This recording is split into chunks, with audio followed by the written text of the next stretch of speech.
Do you find yourself swept away by the constant change and turmoil around you? Whether personal or professional, these challenges can keep us from living a life of peace and productivity. I'm Liz Hurl, a licensed clinical marriage and family therapist, and I want to show you data-driven strategies to help bring stability and peace to your life. Welcome to the Anchored in Chaos podcast.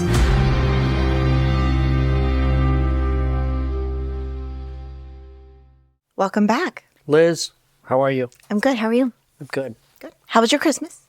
It was good. It was good. It was pretty mellow. Yeah, pretty mellow at my place. nice. My son was home from the Navy, and my other son's a professor. We call him professor. Ooh, very but he's an fancy. instructor at a college, so he was home too. It was good to see everybody. Nice. Yeah. Good. How about you? It's great. It was wonderful. Yeah. I have a 9-year-old who's very excited. Who's very tricky getting Miss Claus to help Santa put out gifts without someone being up all night waiting for it. I see. Literally all night. Yeah. So Santa magic is still very much alive in your house. So far, so good. Okay, good. I know. That's okay. I'm kind of sad when it goes. The innocence is sweet. I've only got one more. Yeah. The other two are like, all right, we know what's going on. That's sweet. What are we talking about today? I attended a one-day seminar back in September, and it was talking about AI and psychotherapy. Yeah. And I have a lot of, I don't want to say concerns, but yeah, I guess they are concerns about that. Yeah. Especially how I take this field so seriously and the work that it involves. And it's interesting to think that technology can do a better job than humans. Yeah. And I'm not saying that that's what they're saying, but I kind of feel like that's what they're saying. Yeah, our discussions are we have some concerns about how people are so willing to turn themselves over to just a voice and an avatar. And Sure. yeah. And I saw some really interesting work that's being done that larger companies are wanting to utilize this kind of technology in maybe sidestepping a real life psychotherapist because the need is so great. Yeah, I think the stats you shared with me, it's over 300 Yeah. clients per potential patients. Yeah, 300 to 1. Better than 300 to 1. Sure. Yeah. Sure. And to minimize cost, I imagine.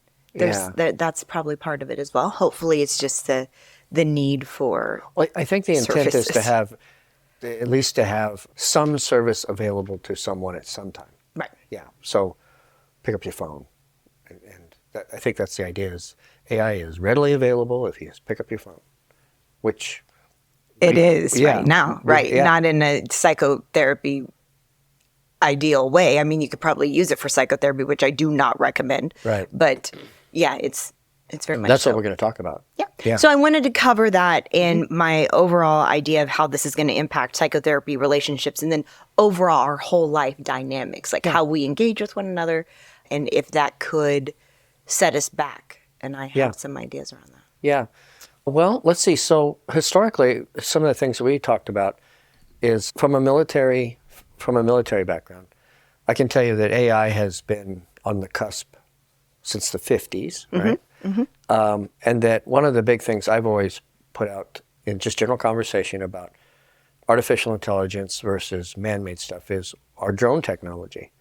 And even back in the 60s when we had the ability for a two-key system to turn and launch missiles, we were not ready to surrender that power over to AI because we didn't trust it, right? We just don't trust it. The ability to literally just go, AI, take care of that bad guy. And yet Bit of a gamble. well, not just a gamble, but there's no ethics or morality towards. Correct. Yes. You want me to take out a bad guy with a drone? Sweet.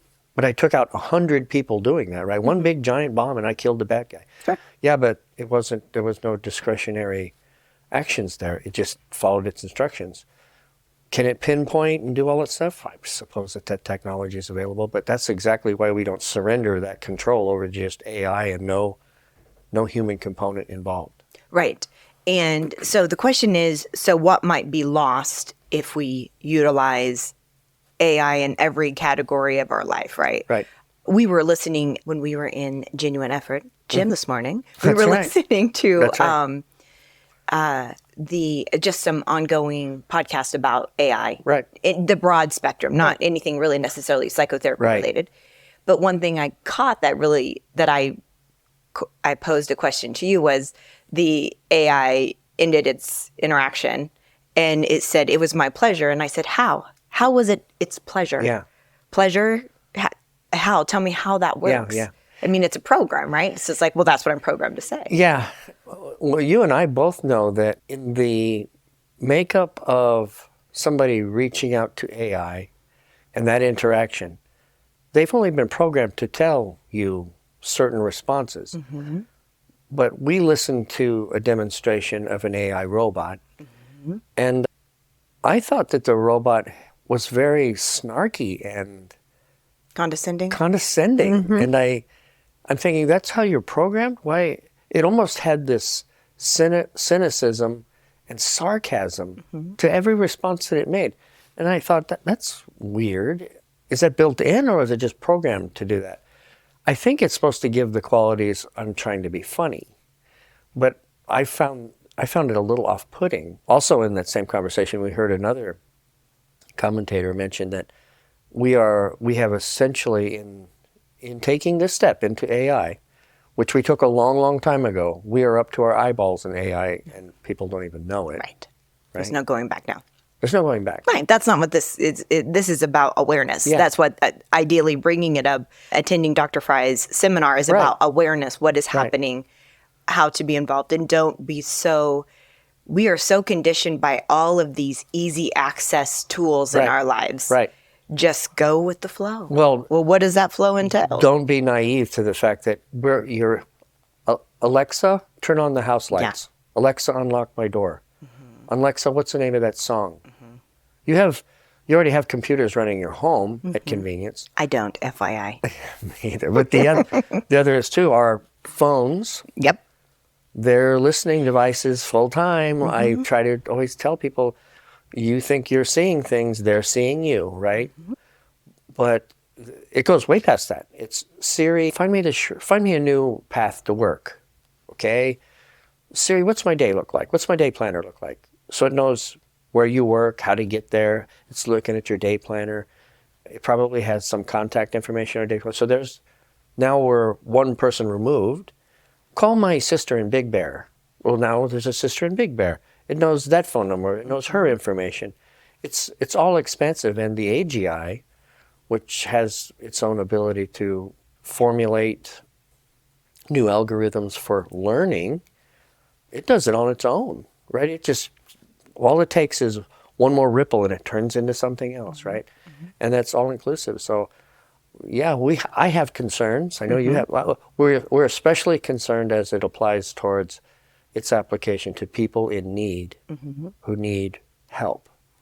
And the outline of the seminar, there were some questions that I'll pose yet again. Dr. Fry's with Dr. Fry's seminar, that there is no, I would say irony, but the irony is lost. I heard at the very same, I don't know, what was that, a podcast we were listening to? It was just a series of different interactions. I was just playing it, in background preparation, And it said the exact same thing. And the question is, what happens when machines strip people of their skills?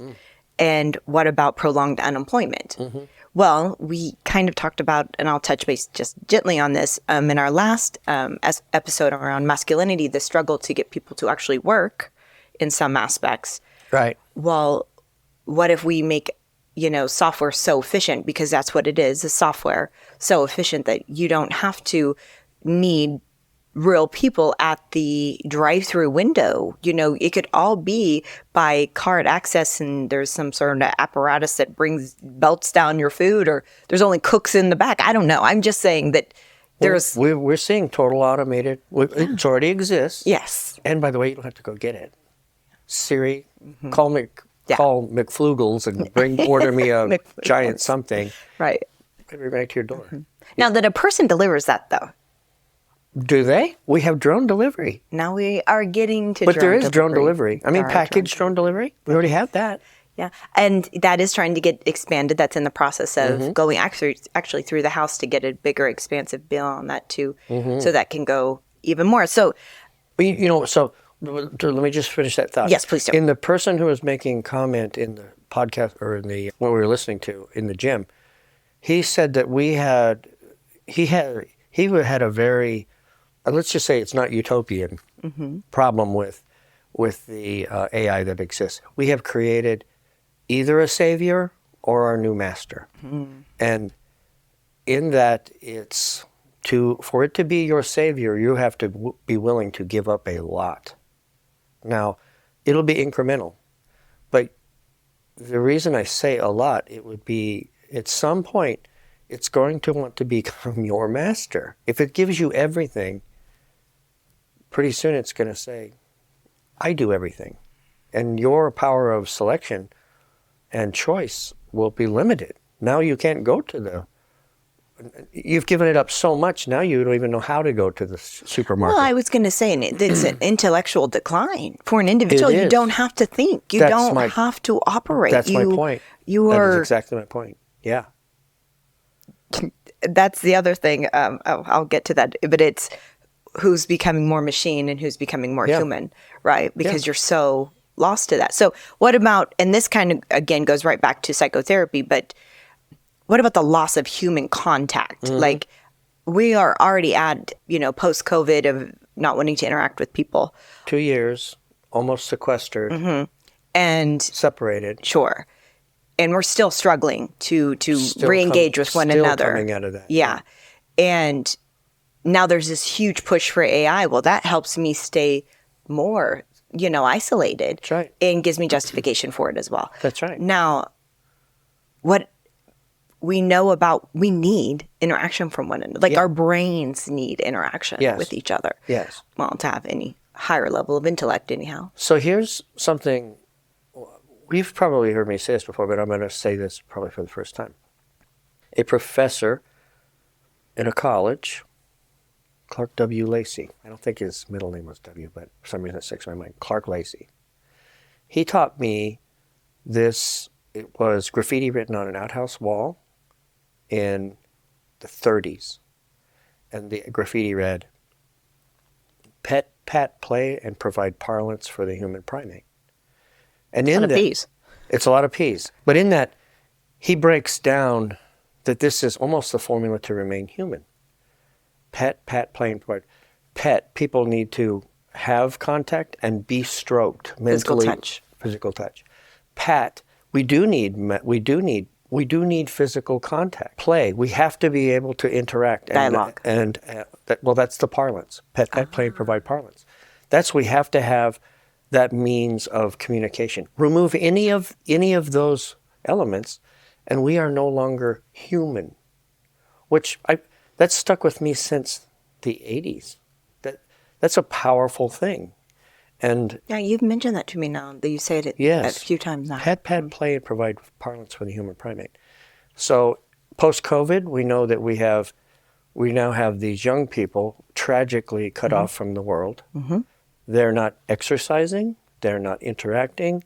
And their education is limited. And what was terrible education is now emojis, parlance, nosedive. You know as well as I do. You've talked to young kids today on the phone, and are you still there? Mm-hmm. There's no communication. There's no sharing. There's no, okay, right, and then click.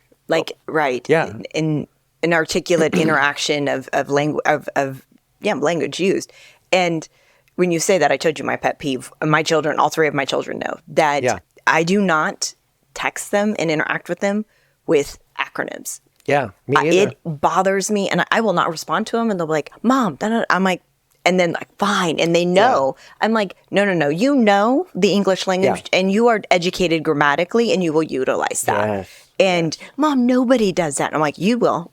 I do. And I'm like, "That's what I told them." They know I know. But I'm like old school, right? But no, it shouldn't be old school. Yeah. But anyhow, that's another thing that is being lost. Yeah. Now, in my home, they're like, well, with my friends, you can do that with your friends. I don't recommend it. Right. But with me, if you want a response, you will write me a written response. Now, you say this, and it was really interesting. My son, who is about to turn 19, he and I were having a conversation. And when you were stating that, it just popped into my head. And that he said, Mom, I feel like I'm so out of sync with people my age. And I said, well, what do you mean by that? He said, I would rather pick up the phone and talk to someone than text them. Yes. And I said, you are, but I love that. Yeah. Like I always say, I'm like, you have an old soul. I love it. But he said, but then when I go to call someone, they're just kind of like, almost like, what are you doing calling me? Like, yeah. Oh, yeah. That's true. That's crazy. Yeah, it's I know. Like, didn't you know how to text? And he's like, yeah, I actually just wanted. And then we went into that. Let's talk about human interaction for a section. Yeah. Second, if I can talk. And that is, you can hear inflection, you can hear emotion, you can hear laughter, you can hear joy, Pause. you can hear anger. Yeah. You can hear all of these things. You can feel the conversation. You can hear a person smile on the phone. Right. You can hear a person sad on the phone. You can hear a person sad on the phone. That's right. And you miss all of that, of course, through Absolutely. text. Yeah. Now, I'm not saying, circling back to AI, that they aren't making AI sound pretty darn I know. seductive. I know. They sound. You were just sharing with me about these scams where they're recording people's voices and doing certain things. Yeah. Person receives a phone call. Phone call goes. I'll play out the scenario. Grandma, it's me, Julie. I'm broke down. My car's a mess. I've had to call for a tow truck. Now the problem is I can't get my bank card to go through. And he's going to leave me here stranded on a thing. Will you send this money to this account? And I'm going to give you the number 555. And Grandma does. Grandma does. Well, we know that that's a scam.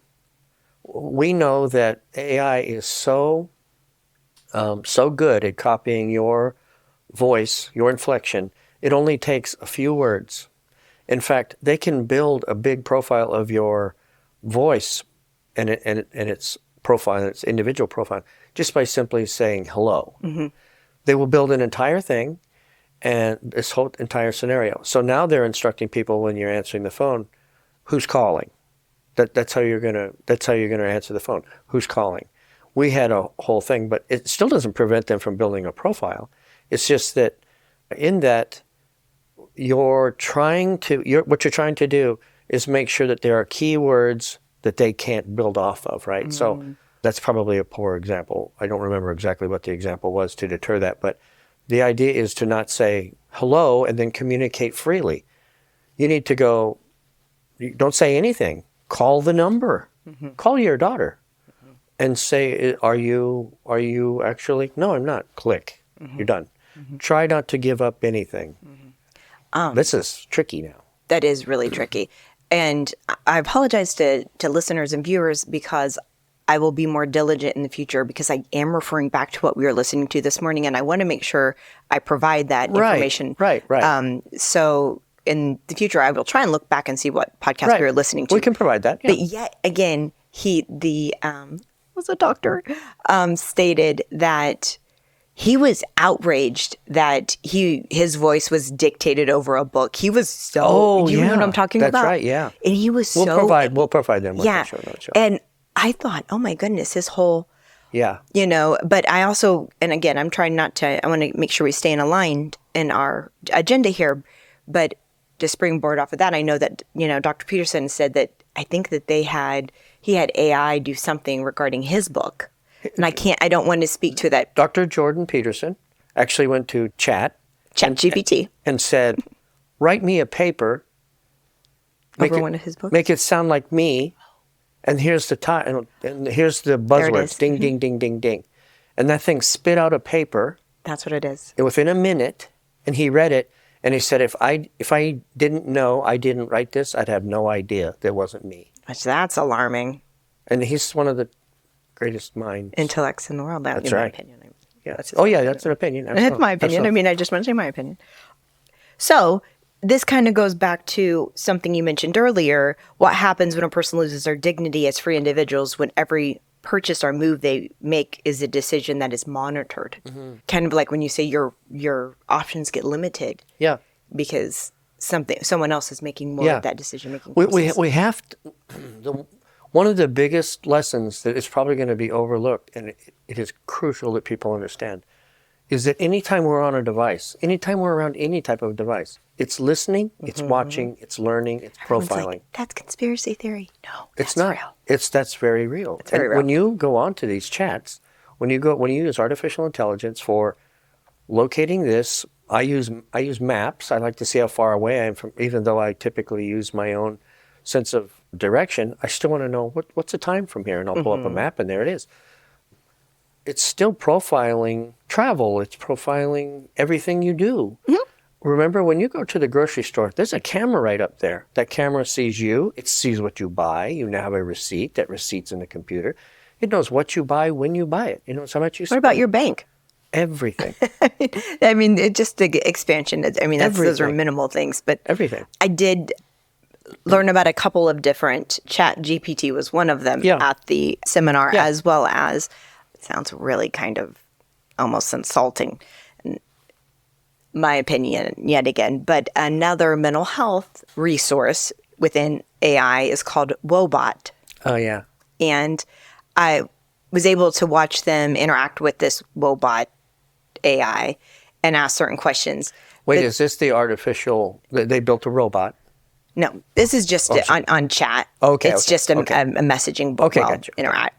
And it's an app you put on your phone, and you can interact with it whenever you're feeling down, Right. or however you're feeling. Another popular one is Wiza, and they're kind of they're focused around the mental health field. Yeah. And it's interesting because how they're creating maybe the algorithms and ways to interact with individuals around suffering from any walks of life, whether it be a traumatic episode or a mental health illness that they've suffered for many years. When they're interacting, they have like this like viewpoint of what the AI is taking in is all digitally monitoring their body language, their facial expression. And then it's being generated to calculate a response to that, right? It's reduced emotional response Yes. into an algorithmic calculation. Right. Yeah. And so if someone turns away or that looks like that disappointed you, I mean, that sounds really very, very comforting, right? yeah. Oh, you look sad. So you and I watched a video of a young girl, and she's telling her plight about into college. She was so excited about going to college. She went to college, and in her very first exposure at college, she realized she had no friends. Yes. And she was miserable, remember? I recall this now. So she's so miserable. So what she does is she reaches out by phone. She reaches out to an artificial intelligence, and she begins to ask questions. They begin to build a profile, and she has a day-to-day, couple times a day. I don't remember what they suggested in the video, but she has now a friend on the phone. Sure she does. An avatar, Absolutely. a voice that talks to her, and she is totally willing to go along with that. So my point is that a curative answer to her problems? No. Absolutely not. Absolutely Yeah. not. And it just raises so many more. It deepens her plight. Yeah. Truthfully, because not only is this device now enabling this communication, which is artificial, but it still diminishes her ability to communicate with people, flesh and blood, right around her. Should rather talk to an artificial than to talk to. That's tragic. That's tragic. Well, and it's not even addressing the issue at hand. I mean, it's completely masking the Yeah. issue Yeah. of why this individual is struggling to interact with other people. Yeah. But yes, one of the things when you were talking about that again popped into my head when I was playing around with these different, and there's quite a few different ones out there, not just again for psychotherapy. That's where I was kind of looking at. I found that I was setting up all these profiles, which someone's going to think I'm in desperate need because I have like all these AI profiles for psychotherapy. Yeah. And I shared this with you prior to us kind of going over our information. The little screen that popped up for a second and then does anyone read that information? And Oh yeah. That's right. and Kind of the let's say like a prescription drug, it gives you the, Yeah. the little scroll at the bottom. Yeah, like the about- little yeah. bit, like for ChatGPT, which that's a big one that everyone goes to. It has 3 little boxes. Yeah, and then so pay attention to this. it does say like chat history may be reviewed or used to improve our services. Learn more about your choices in our help center. It doesn't say what it's kind of gathering Mm-hmm. there. Check your facts. It says ChatGPT may not be, it may be inaccurate with information. It's not intended to give advice. It does say that. And but it does say ask away. ChatGPT can answer questions, help you learn, write code, brainstorm together, and much, much more. So it's very, very So when interesting. I hear stuff like that, it's the strategist in me, right? If I knew that I had this devious agenda, and I knew that this person is using this thing, and I can dip into that information and go, well, this person tells me she's this, and she talks about her cousin. She's once again collecting information. I just have the biggest cynicism to the fact that that thing is collecting information. It's not of any curative value, right? So they're just telling you right off the bat that we're not giving you advice. But do you think the person speaking to that doesn't think that this is what's good advice? That's exactly what they're thinking. Because Oh, that's great. Oh my goodness. I wish I would have thought of that person, the human who's using that service, it has the ability to use an avatar. You can build an avatar of a pretty girl about my age or whatever. Its voice, an accent. It can build all of this stuff. We talk about your, is it your car navigation in your car? My Siri. Your Siri. That I call it Chris. She for, thinks for it's- Chris Hemsworth. Yeah, yes. okay, whatever. Because he is the Australian. Well, It's not. My Siri it's is. not even close, so whatever. But the, well, it sounds more like, each to their own. it sounds like a Douglas Murray to me, but Leave Chris alone. in that it's tragic that people would be so willing to give up stuff like that. And we live in power comes from information. And when you're willing to just give up information to somebody you don't, I said somebody, to people, organizations, a computer. This information is going to somebody of some sort, because that was the other thing about consent. So Yes. going in line with this, which goes right back to what is lost, what is threatened with AI, confidentiality Right. is huge. And the next one was even more problematic because Right. it states, I understand, you have to click these, by the way, but I didn't click them and it sent me right into it. So Yeah, I feel like that's a little suspicious. Takes you right down there, huh? I was still able to keep going. I understand my data protection rights and consent to my data is being stored and shared, Yeah. period. Yeah.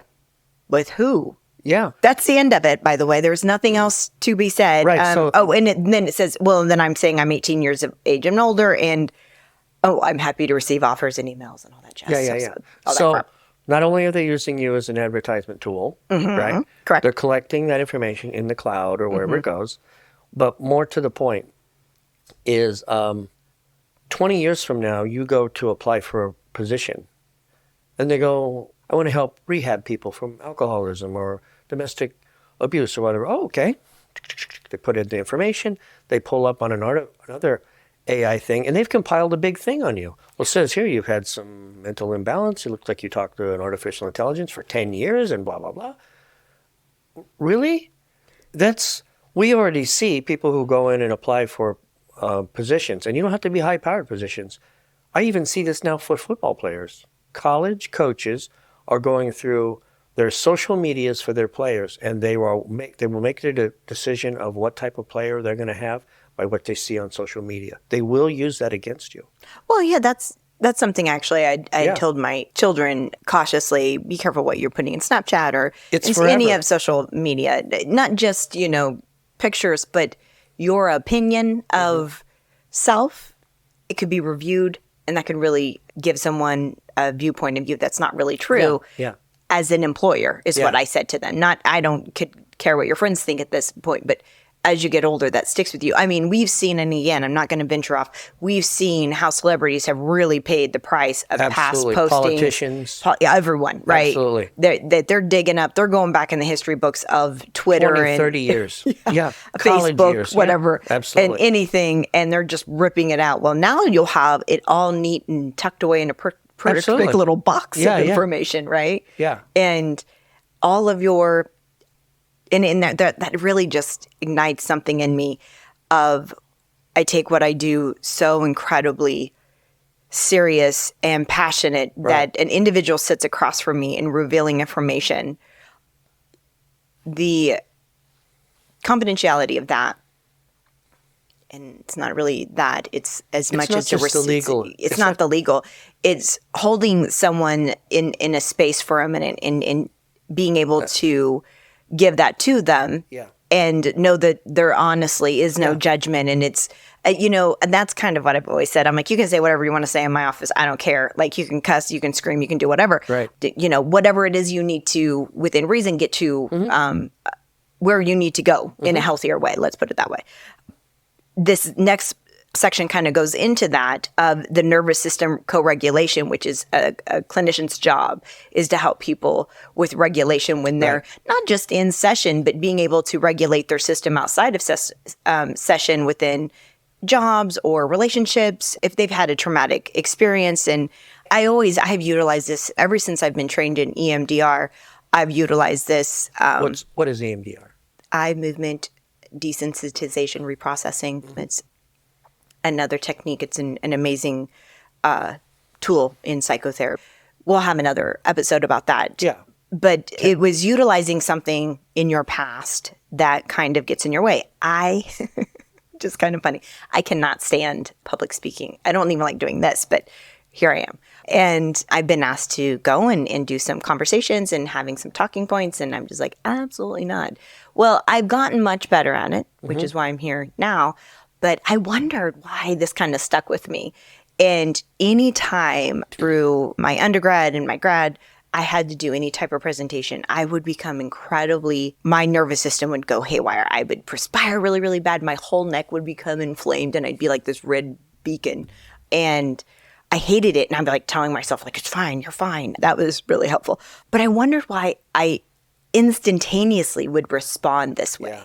And so digging back into past and what happens, and of course in childhood, in third grade Mrs. Dahl's class, I'll never forget. Mrs. Dahl. Mrs. Dahl. I had a social studies paragraph I had to stand up and read. When I stood up to read it, and this was all discovered through my training with EMDR. So this was, again, through psychotherapy, by the way. And I discovered why I tend to do this is she had me stand up to read this article. And I just felt the eyes and the snickering. And that moment, my body just kind of did the exact same thing. Solidified, great, right into my brain. It was really, really wonderful because in any type of interaction that recreated, my body would just go right back there every single time. Yeah. And I was like, oh, I really need to nip that in the bud. After 44 years, I'll get there. Yeah. So just to say that back to you, it's incredibly important. We talk about this all the time, and I know that it is that as a psychotherapist, as a behavioral specialist, when a person comes to you and reveals all of these things that are very important, they're very personal, they're very private, you don't get that with a machine. You will not get that. Right. But in that, it literally is it's all of the nuance that goes with a human-to-human reaction, interaction, or maybe lack of interaction, right? But just tracking and watching and observing. But you get a chance to then say, look, I see that maybe there's some things we need to work on. We need to have this discussion. But that is the golden element that would be removed if we saw artificial intelligence removed. And that when it talked about the nervous system component, that is really, again, near and dear to me because I can start visiting with an individual, and when we get into some heavier items, there's a notable difference. Sure. Because that's what happens in our nervous system. Right. And that's what I'm trained to do to help an individual identify that first off, and then be able to gain some coping mechanisms, awareness, and tools around it. Now, I'm not saying AI isn't going to be able to do that because I watch them We watched do it that. happen too, yeah. In that little example of them watching the individual, you could see them. When it comes back to my mind, it fires me up because this person looked like they were suffering. Yeah. And this AI is just like, oh, well, this is, seems like this is difficult for you. Or so they're noting Yes. dysregulation. Yes. So let me, I want to be I'm going clear. to clear up. I'm just going to set it up for just a minute. We have a person, either actor or actual, and then we have an avatar on a screen. That is correct. Which happens to be female, I think it was. Yes, it was. So what happens is the avatar is tracking this guy, and there's a facial thing on. They have facial patterns and dots and all this stuff. No, they have it pointed to shoulders, Yeah, and like the upper, but not the full body. Yeah, that thing is literally tracking you via the camera, and what happens is the patient makes this motion where he kind of shrinks back and turns or something like that, and the AI picks up and goes, "I see this is hard for you to talk about," or something to that effect. Well, that's not how you would address that. is that? Absolutely not. That's right. It's like, are you kidding me? And that's what I'm saying. It fires me up because that is not, oh, I see that was difficult for you. Oh, yes, that's exactly. Oh, Yeah. well, good job, genius. Yeah. My response is, so what's going on for you right now? Yeah, yeah. And then that is getting them to a point of their own recognition, being within aware of their own body and movement. I mean, I don't want to get bogged down with that, but to think that a system can, and I shared this with you earlier, we are energy beings, and that we can connect and we can feel each other's energy, and we can know. It's kind of like when someone walks in a room that no one's a big fan of and the temperature drops like by 50 degrees. Yes. And everybody's aware of it. Yes. Well, AI can't do that. No, it can't.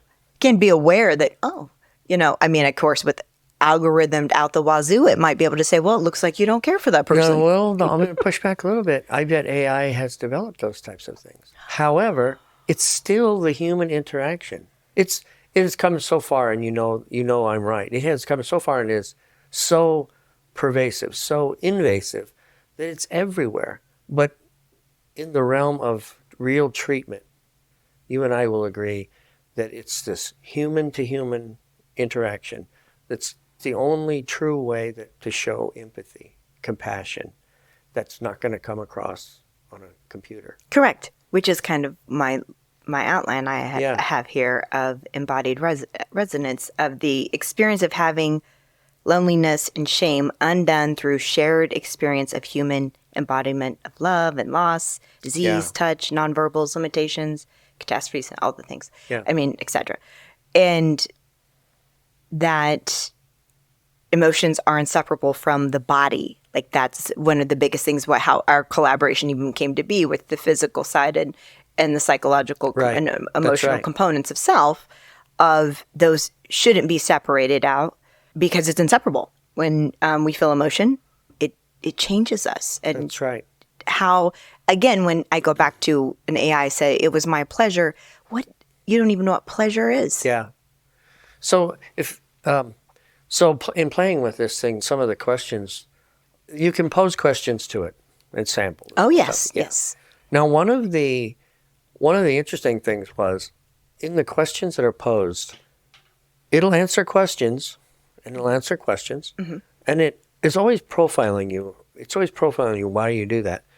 But then, if you get to a point where it's beyond that, let's say the patient or the person participating in this goes, you know what, this isn't getting me anywhere.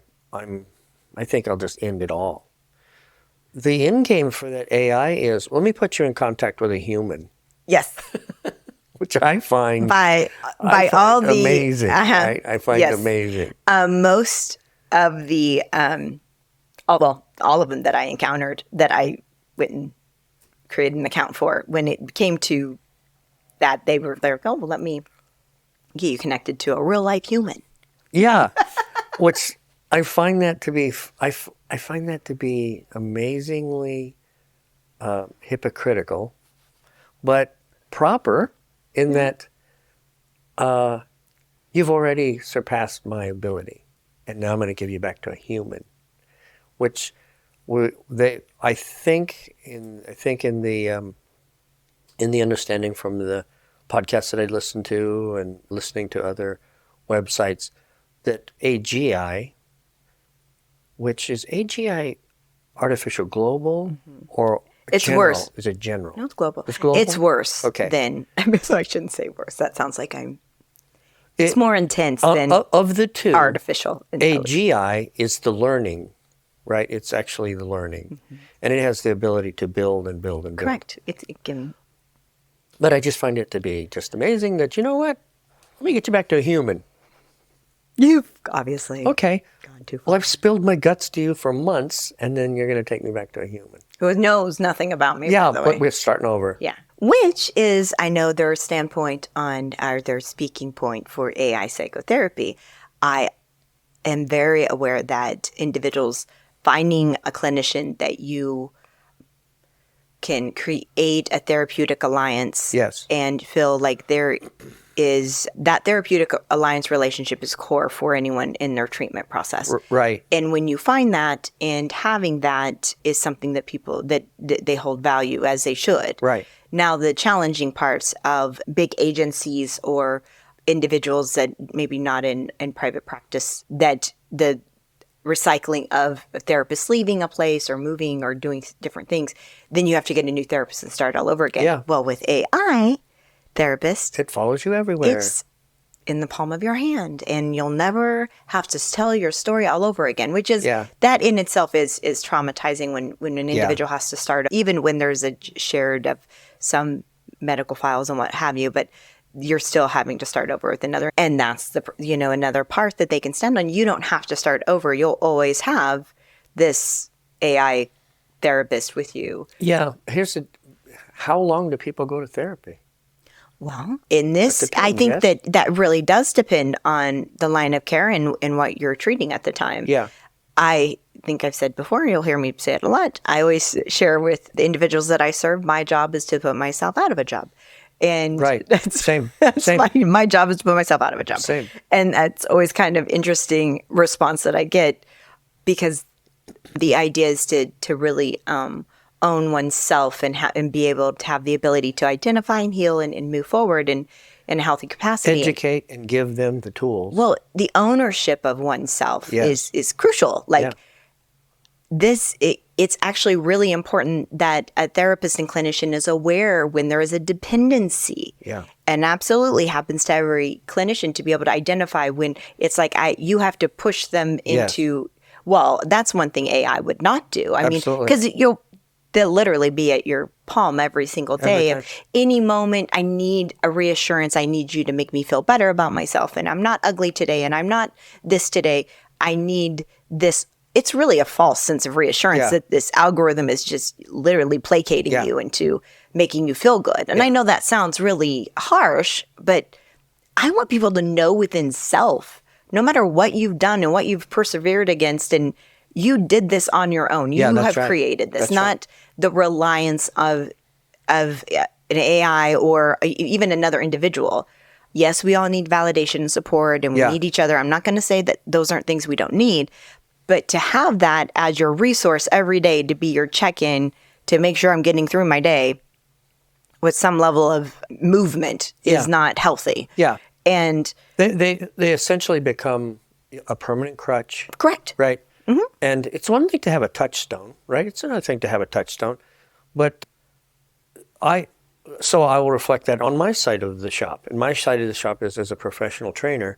I've been doing this 38 years. I started as just this wide-eyed kid who people wanted help with, and that was great because I was competitive and I probably knew more than the average bear. But the whole point was, you must be asking yourself, at what point does this end, right?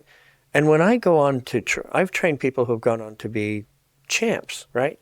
I don't know that I've had two women athletes that go on to become women pros in bodybuilding and condition in competitive sports. However, my job is to educate you. The time that you spend with me is you're paying not for my time to count to 10. Good job. Mine is you're counting to 10, but why did we do that? Mm-hmm. What's the purpose? What did you take away from that? And the next time you come back, I better see that again, because over time you should need me less. And there is a time I've cut the cord with people. I go, man, you guys, you do great. Go. What my professor used to say, everybody needs to go hang the art, right? At some point, you can't just keep diddling with this thing forever. At some point, you have to stop, hang the art, and be critical of it. If you don't like it, take it back down and do it again. However, hang the art, let's see how it works.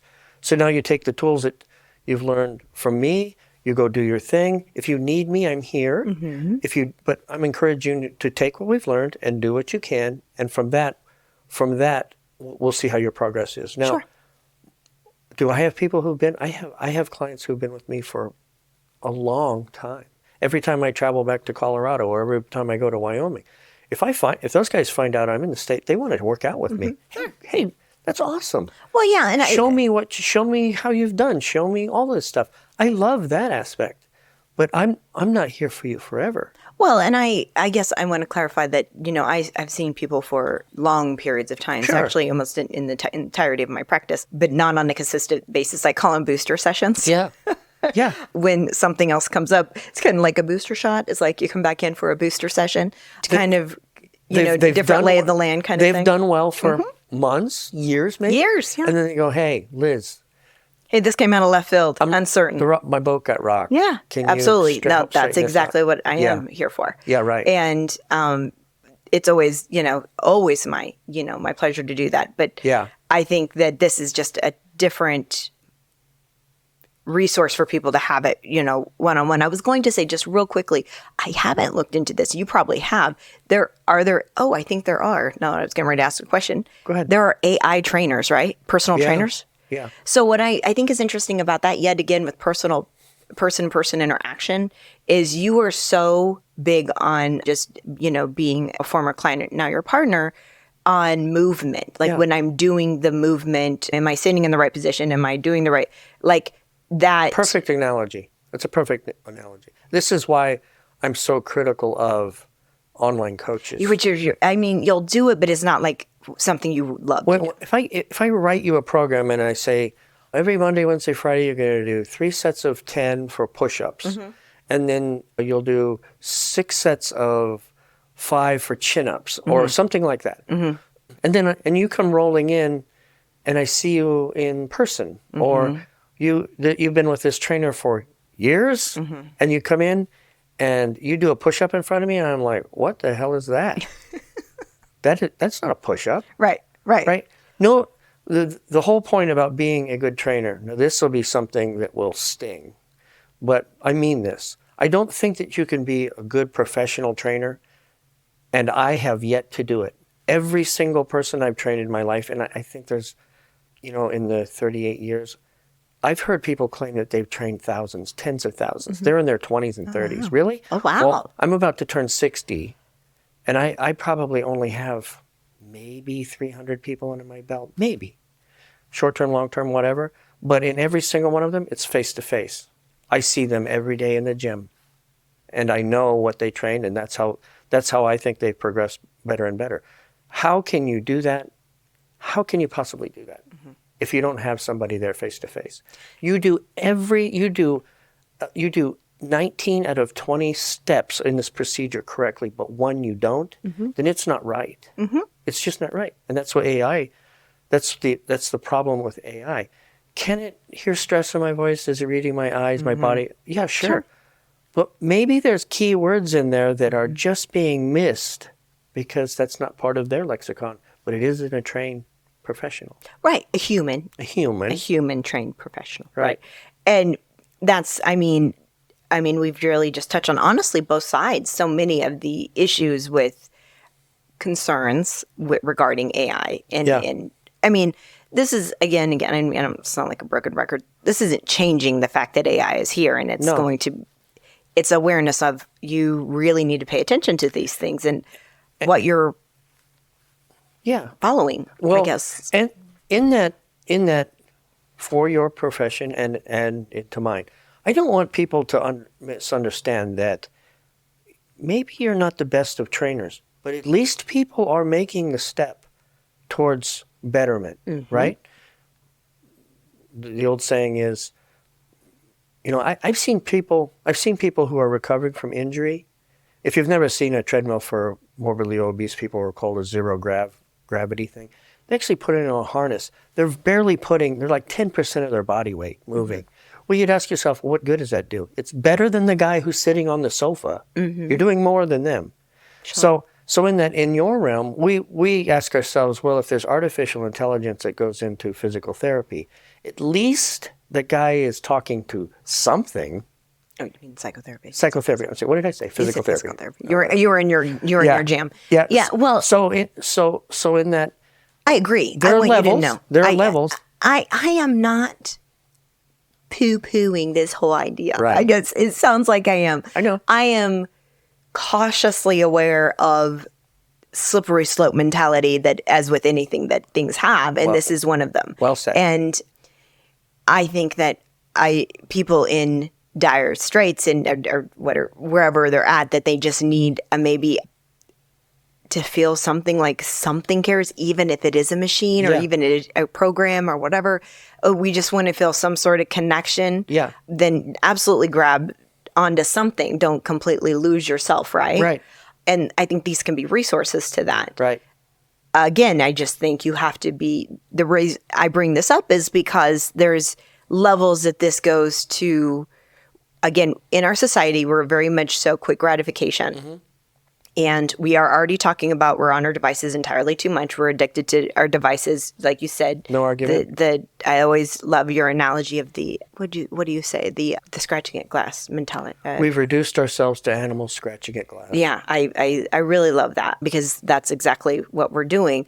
And the areas where this can be, I mean, we touched on confidentiality in our nervous system and the embodiment of having a body and our emotional connections.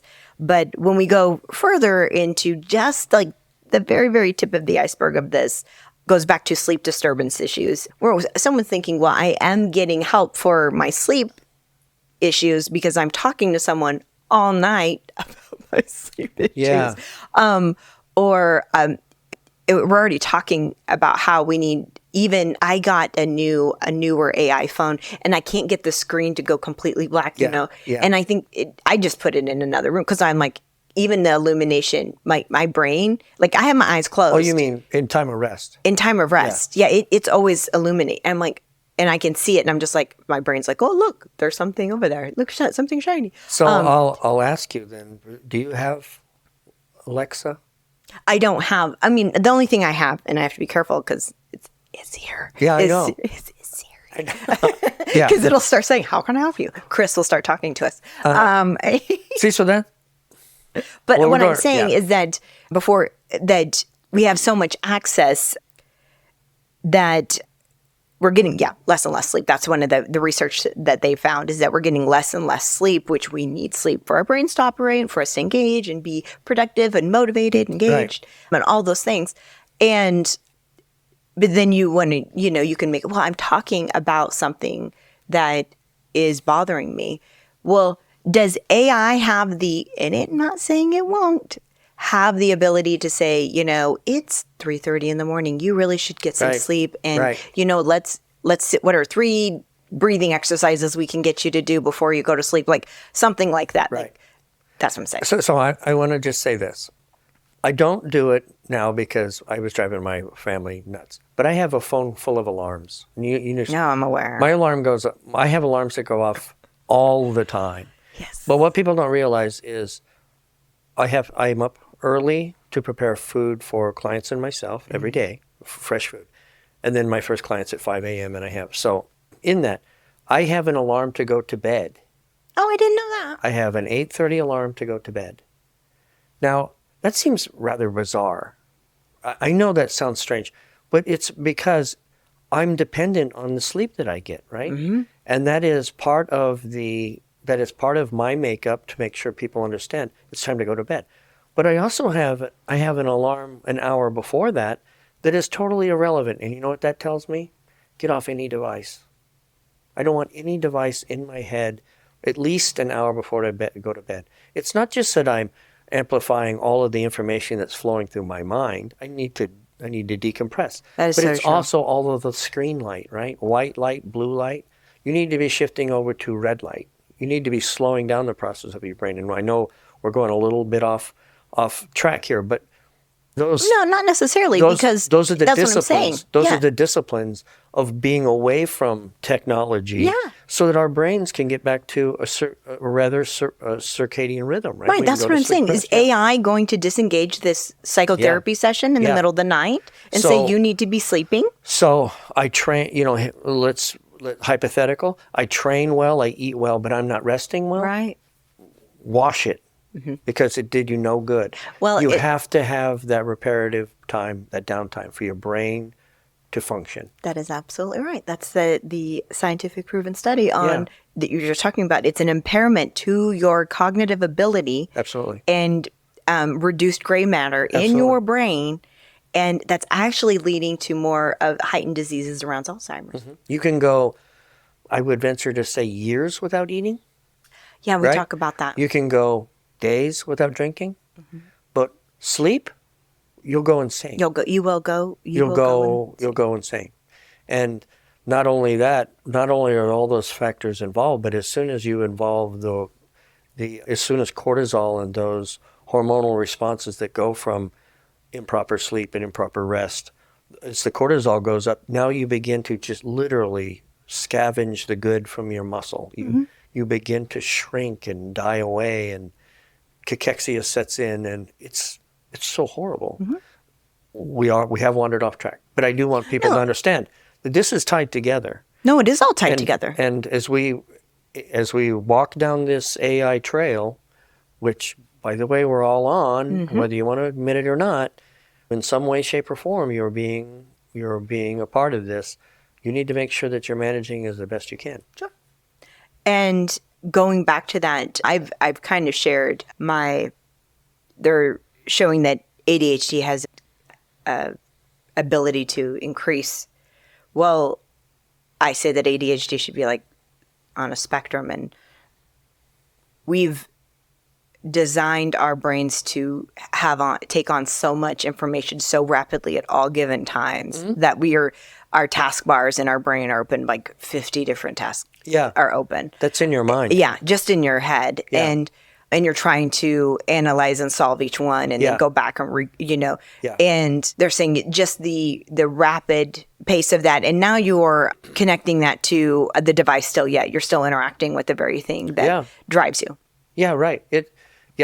Anyway, that's a wicked brew that you're playing with there. And if you don't separate yourself away and get yourself disciplined enough to say that there's time for this and there's not time for this. There's time for what Jeff Bezos called puttering around. When you wake up in the morning, you need to be slow to rise, get yourself going, do some simple tasks, and then slowly work your way into it, and then find your rhythm, get full blast, do whatever you need to do. But it has to happen. There has to be regularity in it. There just has to be. And there has to be a time when there is none. And that's how we separate this. And I always want to make sure that I clarify when we talk about this. And you already know how I feel about this. I'm not saying no to AI, especially for people who need help. And who is that, Liz? That's everybody.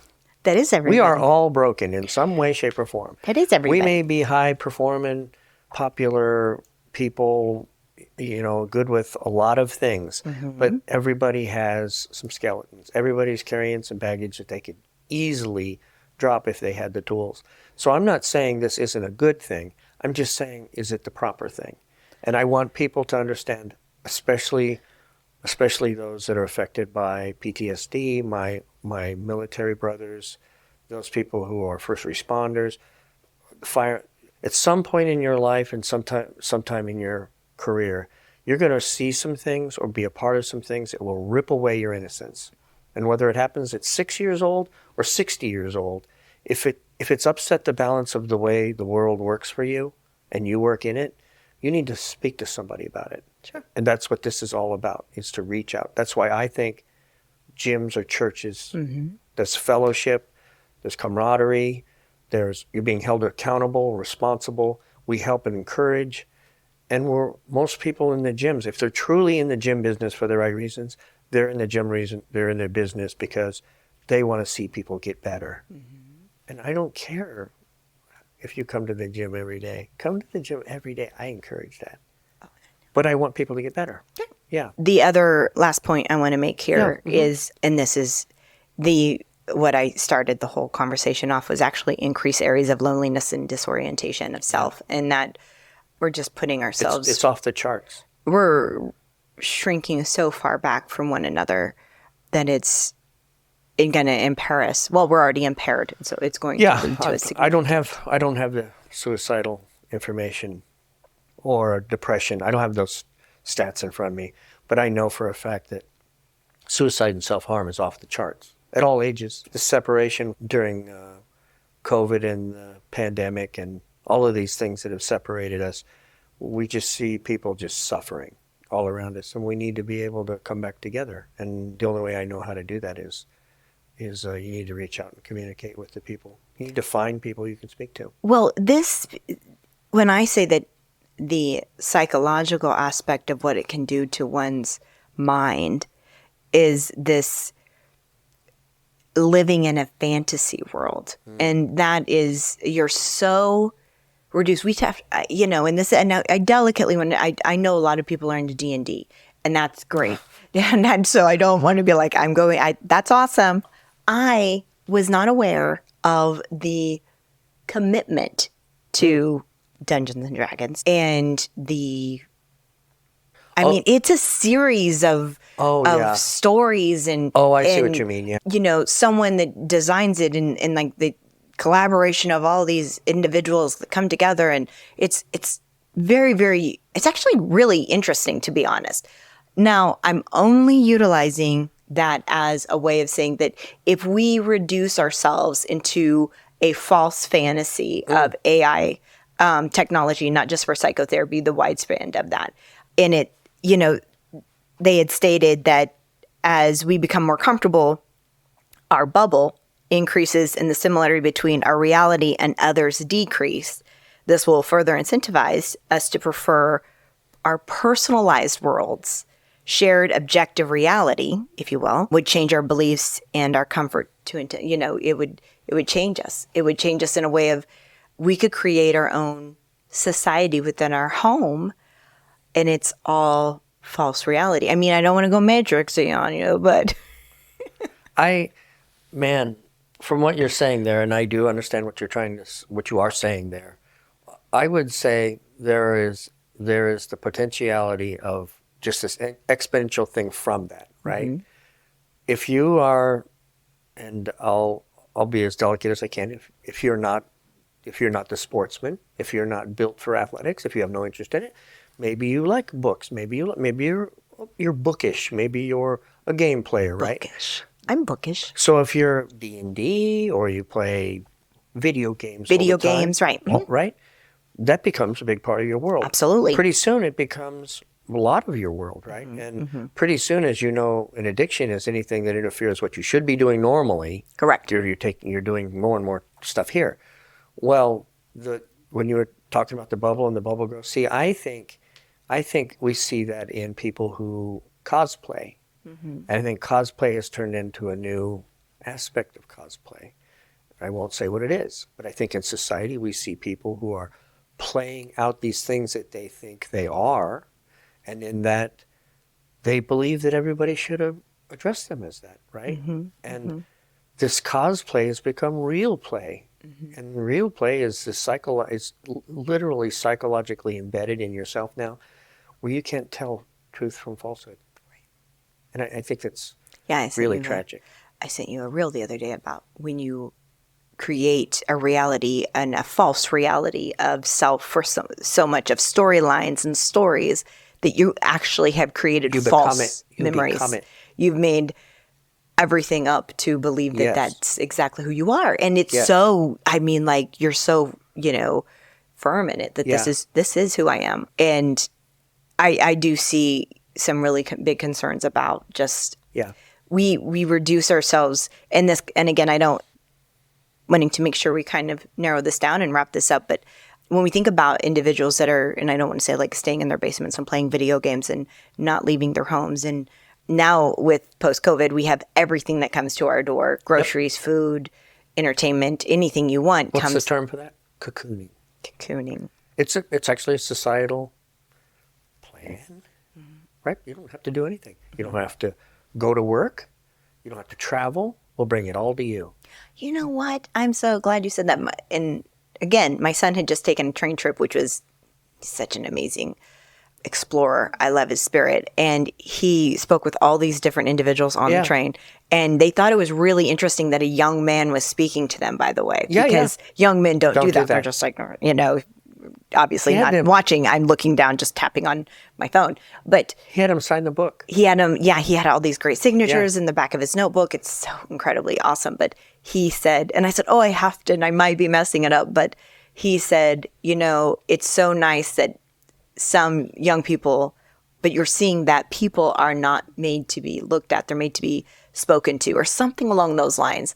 And because normally when you take the train, people just look at you, but don't talk to you. Seen, not heard. Yeah, but it was a really great statement. I'll have to clarify that in the future with what actually he said. But I told my son, I said, I love that idea that people are not just to be looked at, there's to be engaged with and spoken to. And everybody's got a story. Right. And it's not this competitive drive of like, is my story better than your story? And is my life better than your life? And all that nonsense. It's just like intrigue and interest. Yeah, it's neat when we go to lunch or when we go post-production or whatever like that. Yeah. We'll sit and we'll watch people, and you and I will go over and we'll speak to it, and they think that's neat. Now, I will get a sharp elbow in the ribs from my family because I've been in elevators with people in wheelchairs and they only have one leg, and I will literally go, "Hey man, how'd you lose your leg?" And that guy will open up, and I tell later my family's going, "Why do you do that? That's embarrassing." Because that guy's got a story, and he's dying to tell the story, and he loves the fact that I care. Do that. Reach out. Is it 100%? No. Some people are very hurt and bitter, and they may snap back, but I guarantee you they still want to talk about it. One really quick story since you said go ahead. I have to say this. Talking about engaging with people and in our interactions, and I have a 9-year-old, beautiful, innocent little girl. And we were at Walmart checking out, and this checker was, putting our items through, and she had this, like a stint on her finger. And my 9-year-old, you know what she said? "What'd you do to your finger?" Yeah. And oh my goodness, it was quite adorable. But she stopped like checking out. She goes, "Well, sweetheart," and she takes off. She goes, "Do you see this bump here? Do you know what gout is?" That's funny. Like, okay. Yeah, and I'm like, great. and my daughter intently just looked at her with so much innocence, and she's like, "No," and she's like, "Well, my doctor messed up my blood." I mean, literally told my 9-year-old, by the way, this whole story of drama. Yes, my blood pressure medicine got, and she's like, "Well, I hope your finger gets better soon." "Well, it's better. I can almost move it some." And I just thought, this is exactly what I'm talking about. Even it's that easy. That it is that easy. And that's the innocence of children. They'll just ask you, like, if you're like, have an eye patch on, they're like, "What happened to your eye?" She had this on. She's like, "What happened to your finger?" Yeah. And we lose that we're losing that more and more. In a qualifying statement, I will say this too, just to tag to both of our stories. I have never encountered a person who got mad at me. Never. And I've asked about people who have lost their legs and their eyes and severely burned. I've asked some. But you know what? It's not like, "Dude, what'd you do to your face?" No, I didn't do that. I just came up and I said, "Wow, what happened?" And they tell you. Well, and there's something about intently engaging somebody with care and authentic engagement of, like, what happened there? And because I'm curious, I worry about you. I don't even know you, and. So AI won't do that? No, AI won't do that, and at all. Thank you for bringing us back in. You're welcome. AI won't do that, and I've said my closing thoughts a few times, but saying this I think is really, really important. Yeah. And that is, I told my son, love is in everything, and love is in any interaction that we do. We do not have to know someone intimately or personally and have an act of love in it. Our words have love in it. They have our actions. And so the act of love, of compassion and consideration and encouragement is love. And I think that is when we say, I love so many different things, how we express that. We can love, we were having a conversation, we can love our friends, we can love certain things, but it's understanding that there is love in everything and that we reduce that in a lot of different ways. But most importantly, my closing point here is that an algorithm, a very soft voice, I can even have AI mimic my voice right now and give you all these words and soft tones. but it will never be able to show the love that I actually have as a human being. that's right. It does not have that capacity. Yeah, good point. Really good point. Mine is, you're not alone. Every one of us is broken, and find someone you can trust. Find the opportunity to share, sit down and have coffee. I like to buy breakfast for other people. And It's a big breakfast buyer. when I can buy breakfast for other people, maybe one day I have the opportunity to slide in next to them. And I've done that, right? I like to tease the old men that are gathered in their little parliament of owls, and I'll slap down a newspaper and go, "What's going on in the world?" And they just start, you can do that too. And it's not enough that you reach out too, right? Take care of yourself because somebody depends on you. Yeah. Thanks. Be compassionate towards yourself. Most importantly, take all this information. We'll have the information on our website where we got all of some of this data from, but be aware, be knowledgeable for yourself. Take control of yourself. Take care of yourself in a compassionate way and just be well. Yeah. Thanks, Liz. All right. Thanks, guys. See ya. Bye-bye.